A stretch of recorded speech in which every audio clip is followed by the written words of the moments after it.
Hello friends, this video on Haloalkanes and Haloarenes part 21 is brought to you by examfear.com. No more fear from exam. We have already discussed that SN2 reaction proceeds with stereochemical inversion while SN1 reaction proceeds with racemisation. We'll talk about these in the next few slides also, but just to give you a brief, what happens is, see, this is an example of SN2 reaction, right? So here I have a bromine that attacks this compound from the back, and if you see, the bromine comes in this side now, right? So if you see this CH3HH, and this comes on this side and bromine comes on this side. But if you see the SN1 reaction, we first form the carbocation and then the nucleophile can attack from this side or this side. If it attacks from this side, you get this mixture.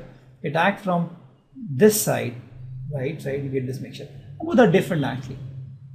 Correct. We'll discuss about this in the next few slides. Just understand the reason why we are understanding or reading this chapter called Optical Isomerism in Stereochemistry. So first understand this word chiral. We have discussed about this in class 11th also. Just understand this. This is used to describe objects which are not superimposable on the mirror image. For example, hand, or you can take legs. There are a lot of things which are not superimposable on the mirror image. For example, if you see here, you take a hand, right, or a leg. You take a mirror. This is the mirror reflection, correct? The blue ones is the mirror reflection of the hand and the leg. I just made blue just to make sure that you know what is the real. This is real, this is virtual image. Now, if you try to superimpose this image on the actual one, you see that you will not be able to superimpose. Let's try once again. Try to superimpose, you will not be able to superimpose. And these objects are called chiral image because they are not able to, you will not be able to superimpose an image on its mirror image, right? Object on its mirror image. You take an object and you take a mirror image, you try to superimpose, you will not be able to do that. Let's take another example. Let's take a ball and this cylindrical container. This is the mirror image in blue. Now if you try to superimpose, you see that you're exactly able to superimpose. You see, you're not able to see the object itself. So these kind of objects are not chiral objects, but the one where you're not able to superimpose an object and a mirror image, they are called chiral objects. Hope with this the definition of chiral is clear. So again, objects which are not superimposable on a mirror image are called chiral, and this property is called chirality. When the objects are superimposable on the mirror image, for example, these guys, they are called achiral. So these are my achiral and these are my chiral, right? Hands and legs are chiral, and this is a spherical ball or cylindrical tube or anything cylindrical in shape is achiral. In fact, the leaves also, if you see, they are a perfect shape leaf is also achiral. So let's talk about optical isomerism in chemistry. Let's take methane. So if you have this methane, if you take a mirror image of methane, this is what mirror image you'll get. See, this is mapping here, this is mapping here, this is a mirror image you'll get, correct? Now, if you see, I mean, directly you will not be able to superimpose, but if you rotate this a little bit, if you rotate this, you'll get this. And now if you see, you can exactly superimpose this on this. They are all same, right? This image and this image 1 and 2 is same. That means methane is achiral. Okay. Let's take one more example. I have this compound which this has COH, this is NH2, this is CH3, this is H. Let's suppose, right? The big one. Same compound which is here. The big one is COH, then C, then NH2, then CH3, and then H. Let's take a mirror image of this. Now if you see, they are not superimposable. This is my mirror image. Correct? Even let's rotate this. If you rotate this, you'll get this image. Now if you see, they are not superimposable, right? If you see here, red, green, white. Here it is red, white, green. Not superimposable. Let's rotate this once again. You get this one. Here also it is not superimposable, right? It is red, it is white here. So even if you rotate, keep rotating this image n number of times, you'll find that this image and this object and the virtual image or the mirror image are not superimposable, right? So they are achiral. So you will see this is chiral actually, this is chiral. And this is achiral. So methane is achiral. You can superimpose the mirror image of methane on methane itself, but this compound is achiral. Correct. So in chemistry we have some chiral compound and some non-chiral compound. This is just to introduce you with some compound which are chiral also. Correct. Example, this is a achiral compound. You take a mirror image and you will see that they are not superimposed. Now the question comes, why this achiral and chiral came into your mind, right? When you see a particular compound, you don't even see the actual structure. How does it matter? It doesn't make much difference. See, for me to understand this only took so much time, right? And why do we need to study this achiral? So scientists, they have seen that the certain compounds, right, they rotate the plane polarized light when it is passed through their solution. So I have a plane polarized light, I have a light, it's a non-polarized, passed through a filter, it becomes a polarized light. So if I pass this polarized light to a solution, let's suppose this is one solution, this is one tumbler, and this is also one tumbler. I'm not able to draw it so neatly. This is one tumbler, the solution. So when you pass this, observe that the light is rotated. If you see, this is rotated in the clockwise direction, this is rotated in the anti-clockwise direction. And they are called optically active compounds because they rotate the polarized light in certain direction, right? And the polarimeter is used to measure the angle by which the light has been rotated. So we use a compound instrument called polarimeter. So if the compound rotates the light towards right, that is the clockwise, right? It is called dextro-rotatory. Very clearly. Dextro-rotatory. If it rotates in the anti-clockwise, it is called levo-rotatory. Correct. So they are also called plus isomer and minus isomers, and they are called optical isomers because they are optically active. So in 1848, this guy Louis Pasteur, he showed that the aqueous solution of both types of optically active crystals showed rotation of equal magnitude. So he's saying that, assuming that you are taking the equal concentration, so if it is theta, so this guy is also, this angle is also theta. So the amount of rotation is same in the opposite direction, right? This is what it was shown in 1848 by this guy Louis Pasteur. And he believed that this is because of the difference in the arrangement of the atoms in the 3D space. He assumed that since the atoms are arranged in a different manner, right, and thus chirality becomes a critical topic for us because due to difference in arrangement, they are behaving differently. Optically, they are behaving differently. So this solution is rotating the lights towards right in the clockwise direction. This solution is rotating the same light towards left, right? There is something that is different, and this is because of the difference in arrangement, right? Because they are arranged in a different way, right? And thus we have got this term called chirality. Correct? And this happens only with the chiral materials. If it is not chiral, it will be in the same size. So we have this term called stereocenter. These are all stereocenters actually.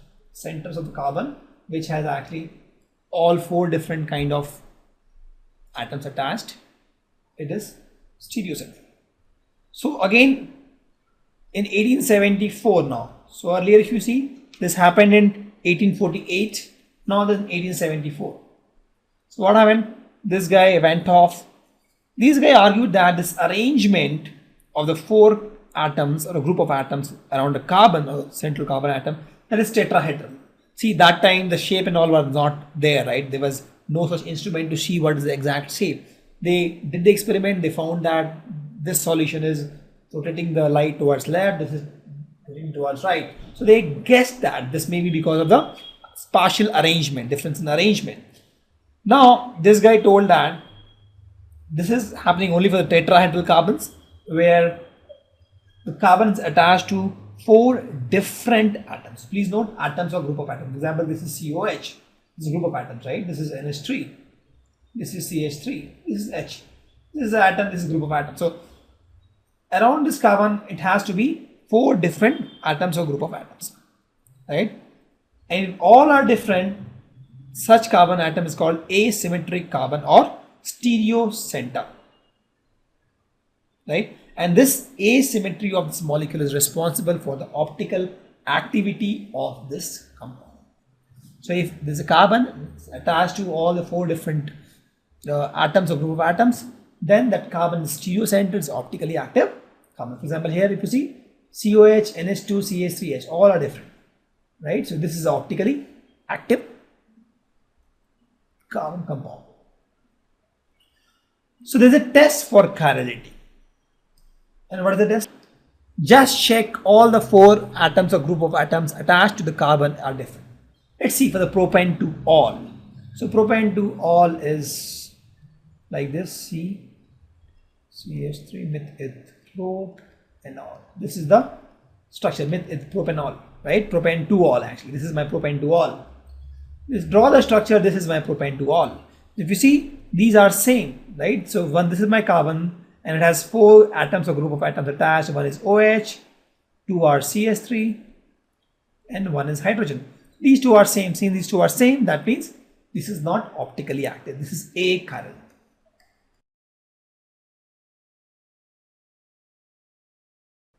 So if you see, if you take the mirror image of this also, that is one test. You just see the number of you see the mirror image of this, and if you rotate this, you'll see that this and this is same. So that is one way actually of doing it. You know, you draw the structure, take the mirror image, rotate it, and then you see both are same. That is, it is non-chiral. Or you can just check if the atoms or group of atoms attached to it are all different. Let's take one more example. Let's take butane to all. So what is butane to all? Meth-bute. At 2 position I have OH. This is my butane to all. So if I draw the structure of butane to all, this is something like this. So here if you see, this is my carbon, this is my C2H5, this is my CH3, this is my hydrogen, and this is my OH, let's suppose. This is my butane to all. Correct? So if you see, here is a hydrogen here is the CH3 here is this C2H5, hydrogen, CH3 and OH. This is the structure. Now if you see, all the carbon, all the atoms or group of atoms attached to this carbon are different. That means it is chiral. If you want, you can double check, take a mirror image, rotate this, you get this, rotate this further, you get this. And if you see, none of these are mapping. If you see, if you take this, this is not matching. If you see, this is not matching. If you see these 2, they are not matching. So that is chiral. Correct. So one simple way is just find the number of all the carbon atoms. If they are different, it has to be. Or you can do this way also, just to double check. Now we'll understand a new topic called enantiomers. So we have discussed this in class 11th also when we have discussed the isomers. The isomers are actually stereoisomers, where we have the non-superimposable mirror image or the chiral objects. They are called enantiomers, right? So they have similar boiling point, melting point, everything is similar, refractive index, solubility, everything is same. The only difference is the rotation of the plane polarized light. One is dextro-rotatory, one is levo-rotatory. One towards clockwise, one is anti-clockwise. If you see, these guys are enantiomers actually. They are isomers, they are enantiomers, optically active isomers. There is a term called racemic mixture. So what is racemic mixture? So the mixture contains 2 enantiomers in equal proportion. That is, the one which is dextro-rotatory and levo-rotatory in the equal proportion. So the net optical rotation will be 0, because one will try to rotate towards left, one will try to rotate towards right. So the net will be 0, right? The rotation is cancelled, and they are called, this is called racemic mixture, right? 50% my dextro and 50% levo isomers, right? This mixture is called racemic. For example, this is denoted by plus minus. For example, butane to all. If I have plus minus symbol here, that means this is a mixture which has both the enantiomers of butane to all and in equal quantity, 50-50%. The net effect is 0. So it's not optically active actually. They are not optically active. Correct? So there is a process called racemisation. What is that? So if you have some enantiomers and I want to convert this into a racemic mixture, so that is, it becomes optically inactive, that process is called racemisation, where we convert optically active isomers to a racemic mixture. Let's take some numerical here. We have to identify the chiral and achiral molecule. So in this case, if you see, there's a carbon here and all these four are different. This is chiral. Here if you see, these two are same, so this is achiral. Correct. Let's see this here. This is my carbon I'm talking about here. 1, 2, 3, 4, all are different. Correct. This is C3H7, this is CH3, OH, H. So this is carbon. So here if you see, this is my carbon I'm talking about. Here this is C2H5, this is C2H5. So both are same. So this is achiral. Pretty easy one. Let's see. We have to identify chiral and achiral molecule. So this guy, if you see here, this is CH3, this is C2H5, and this is H here actually, and this is Br, right? So this is chiral, because all the molecules towards this carbon is different. So if we talk about this guy here, I have 2 hydrogen actually, right? So this is achiral because they are same. It's achiral. So let's understand retention during chemical reaction. So retention of configuration is nothing but it's the preservation of integrity of spatial arrangement of the bonds, right, during a chemical reaction or transformation. For example, I have this compound and I have CH3 here, right? I have, let's suppose this is C2H5, this is going back, this is in the same thing, and let's suppose I have these guy here, correct, and this is my CH2OH. If I react with HCl, I heat this, what you get is same. You get a H here, you get a CH3 here, you get C2H5 in the back, you get a CH2 here, then you get Cl, then you get H2O. So if you see, this guy is nothing but 1 chloro, 2 methyl butane. This is what you get, right? And this is what, this is my 2 methyl butanol, right? So in this case, if you see, we have preserved the integrity, H, right? So we have preserved the integrity.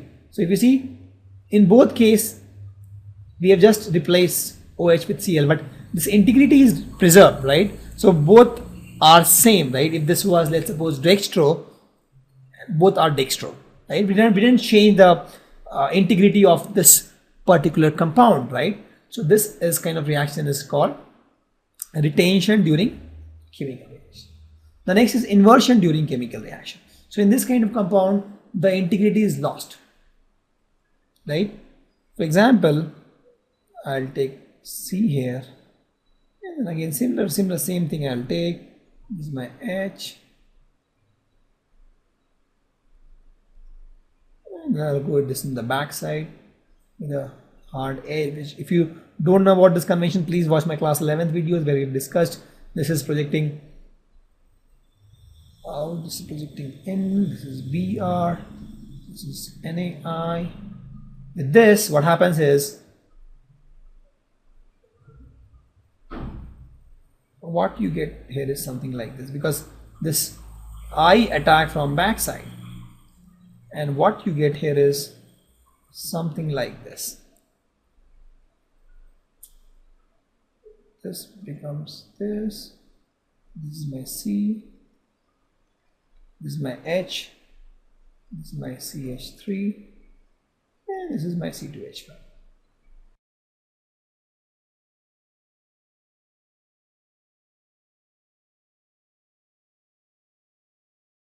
So if you see, the whole stereochemistry is changed, inverted. Correct? So this kind of reaction is called inversion. So typically my SN2 reaction is this kind of reaction.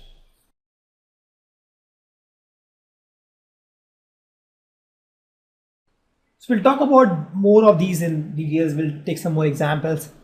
Let's talk about the racemization during chemical reaction. So in this case, you get 50% inversion, 50% retention. So this is typically SN1 reaction, right? So in this case, for example, I have this guy.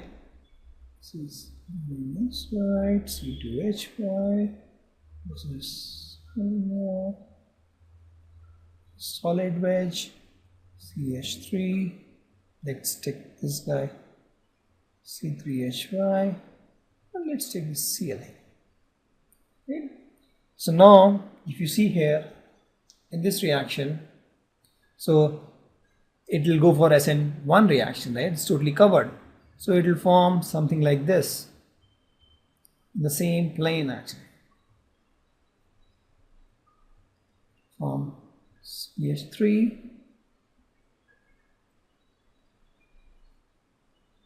C2H5 and C3H5.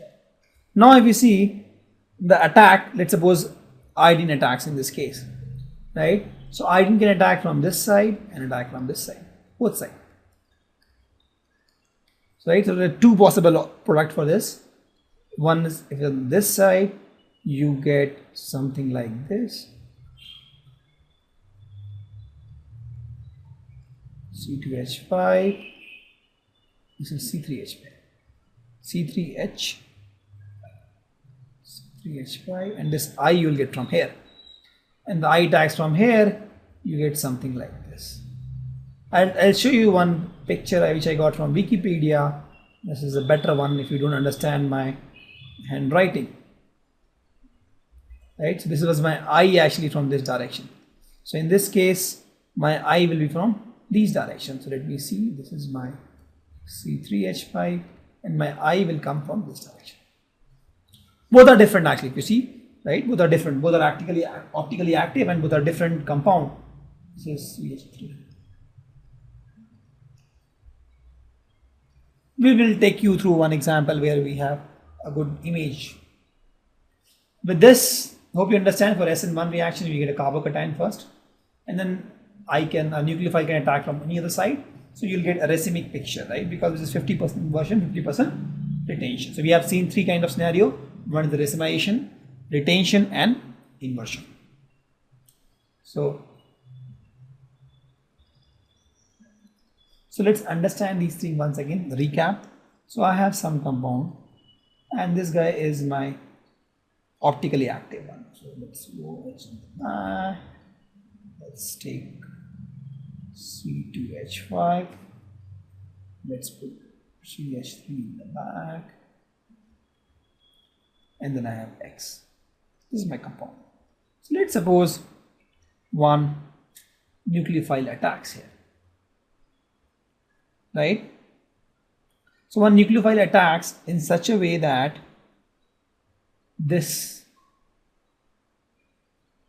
X, let's suppose this is also nucleophile. This nucleophile attacks and replace this X here, just like that. So what you get is nucleophile C2H5, then I have this back, and I have this here, right? So now if you see this guy here, it is retention. Why? Because the whole configured is retained. Let's see if it is inversion, and let's suppose it is from the back, attack from the back. So nucleophile attacks from the back, right? So from this direction, let's suppose. And then what will happen here is you get something like this. C2H5, H, CH3, and this becomes. So both are different actually, right? So in one case, this was my reactant initially. So I got one product, one product. This was retention. So this guy is inversion. And if I get both of these, right, 50-50%, this will be racemization. This is the flow actually, right? So if you get, if the integrity is conserved, it's called retention. If the integrity is lost, inversion. This is generally for SN2 reaction, and Racemisation is for SN1 reaction, and these are for some special reaction actually. So we'll now take some, this we have discussed actually, that SN2 is, in SN2 we get inversion. Let's discuss this. If you see here now, this is SN2 reaction, right? So I have a bromine here, bromine is attacking from bath side, and what you get is something like this. So if you see, it's totally inverted. And here, if you see, this was not correct, so let me put this guy as C2H5.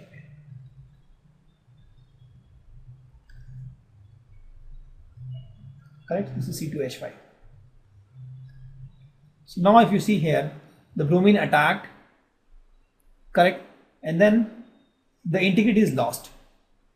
This was the earlier ones, all on this side, becomes all on this side. Right? The integrity is lost actually. So this is said that SN2 is accompanied by inversion because the attack is from this side and these things get pulled, right? And then it goes in this direction. You see CS3, from this angle it becomes straight and then it becomes this side. H also, if you see from here, it becomes little straight and then from this side. C2H5 also, if you see little bit, it went in this side, right? So this is my inversion.